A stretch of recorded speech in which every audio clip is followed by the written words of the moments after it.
Jeff, the teams came out and you named literally everyone on the team squad announcement, but who's actually fit to play? Yeah, I never tell any lies. So no, look, we've everyone's training, but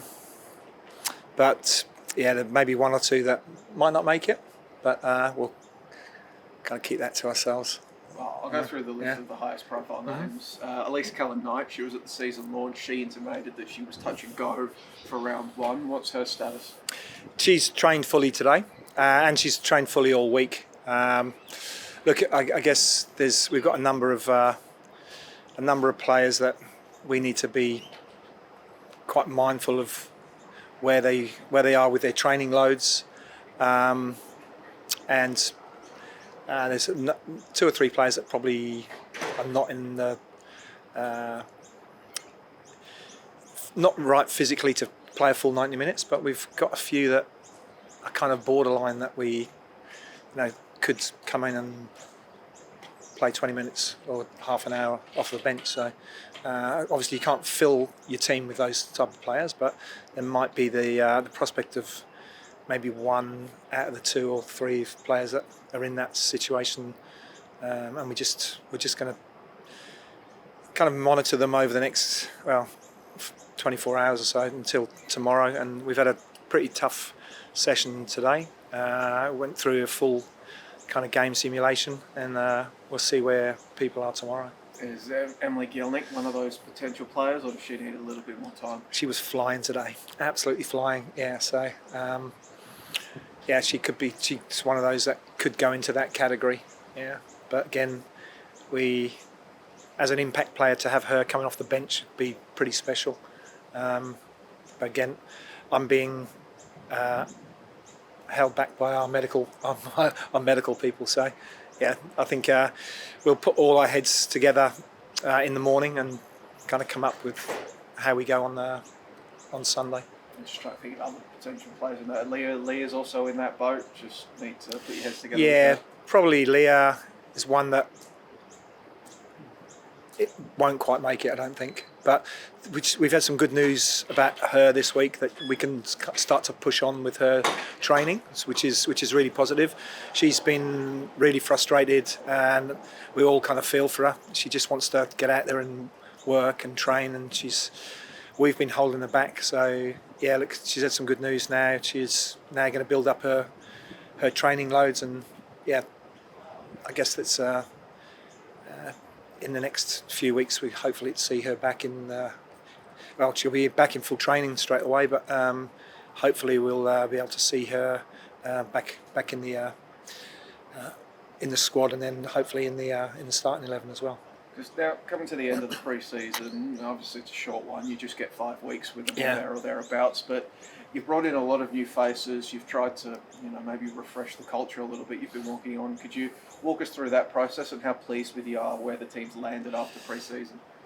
Yeah, look, I think it is a short pre-season, and it does put quite a lot of pressure on us. And it was the same last year. Obviously, there's more games, more weeks to train, and to have a 5-week pre-season puts a lot of pressure on us to bring players in and to get them ready physically for one, and to understand the way that we play, our style of play, our game model is another thing as well.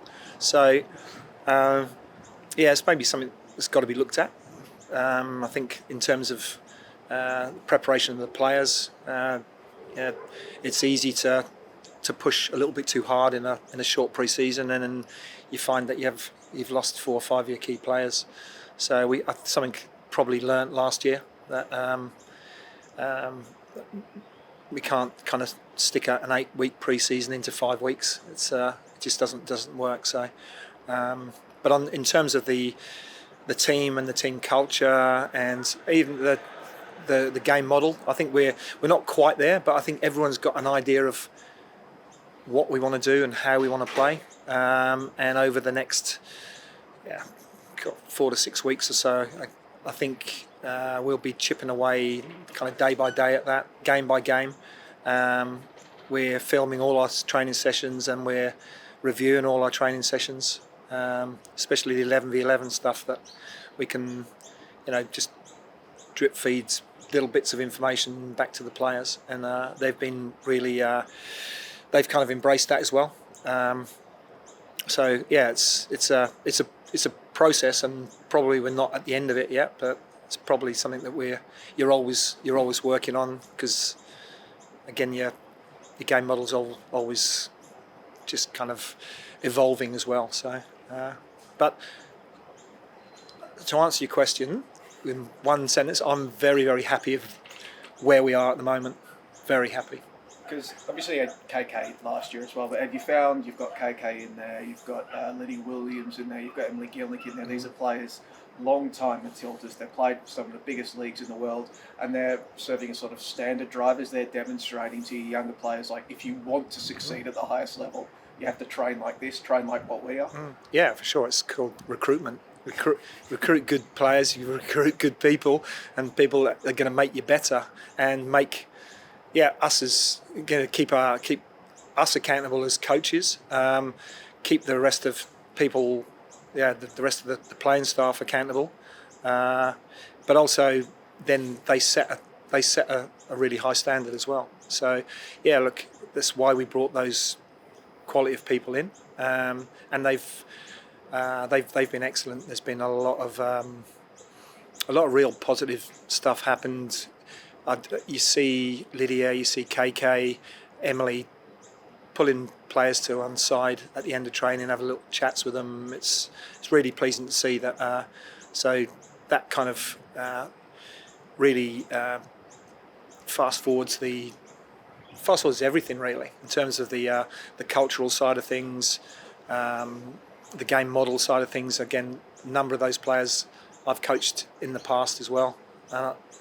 I haven't really changed too much in the way that I do things, so they kind of understand me as well. So that's why I'm saying I'm really happy that we're in a really good place, because we've now got players coaching players as well. Yeah, playing at the Hiya. playing at the Home of The Matildas this weekend, it's going to be a huge occasion. Location exhausted. Do you feel that sort of buzz around the group heading into this season post World Cup? Yeah, look, I think the World Cup was amazing, and I know how it made me feel. I was just, after coming away from some of the games, I just couldn't wait to get back. Couldn't wait to start working with the players. So I think it's had pretty much the same effect on the players. And then to come back to a new training facility, and a facility is of the quality of what we've got there up at Latrobe is amazing. So look, the players, I remember just seeing their faces day one. It was just great to see, and you could see it was a real game changer for us, and something we try and do every year is to make real visible, noticeable changes for the players when they come back. And that was obviously a massive statement for us to say that this is what the club's doing for us. So as a venue, we haven't actually played a match on the field yet. We'll train there, and we train on the main field in the morning. But from what we understand, it's going to be a sellout.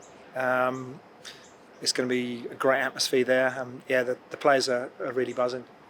Is that something you'll talk about pre-match, as in lots of people there, big crowd? Does it spur you on? 100%. Yeah, I think everyone wants to be supported and supported well. In terms of the budget, and in terms of the club doing stuff for us, in terms of the coaching staff, but also you want people out there watching you and there and supporting you and getting behind you. And I think I was up at the ground for a friendly game there, and the acoustics of the place is really good. With quite a small crowd there, it was a really good atmosphere. So I think it's going to be an amazing atmosphere, and get there early, because you might get locked out. Looking at the squad that you've brought in, it's notable when you're running down the list, it would appear, at least to the untrained eye or less trained eye than yours, that there's a lot of adaptability in there as well. You can present a variety of different formations, different styles, different approaches with some of the talent that you've got. Is that, albeit again limited pre-season to implement these ideas, but is that something you've worked on this season, a few different ways to mix things up and surprise teams? No, at the moment, but yes, it's something that we probably will look at doing. We've got the ability now to maybe play a 3 or a 5 at the back. We could play 5 across the front as well. We got no. I think it's something that we haven't had time to do. We just needed to really nail our number one kind of formation and what it's been all about this week really, and making sure that we're right against Roar this week. But yeah, definitely something we've thought about, and we've got with a little bit of time at certain points of the season in terms of international breaks and windows and things that we may have a little bit of extra time to work on stuff like that. So it's definitely something we're planning on doing.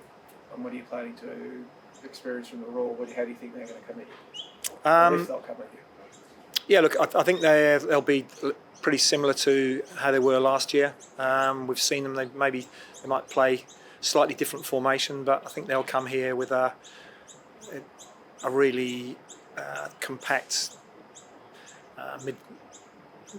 middle third block. Be very, very compact, hard to beat, and probably look to play on the counter attack. I would think, and that's what we're planning for. So look, they gave us a really difficult game at the end of last year. They were very well organised defensively, and very dangerous on the counter attack. So we've been working on how we're going to break them down in the midfield, and obviously making sure that we don't get hit with the sucker punch at the end.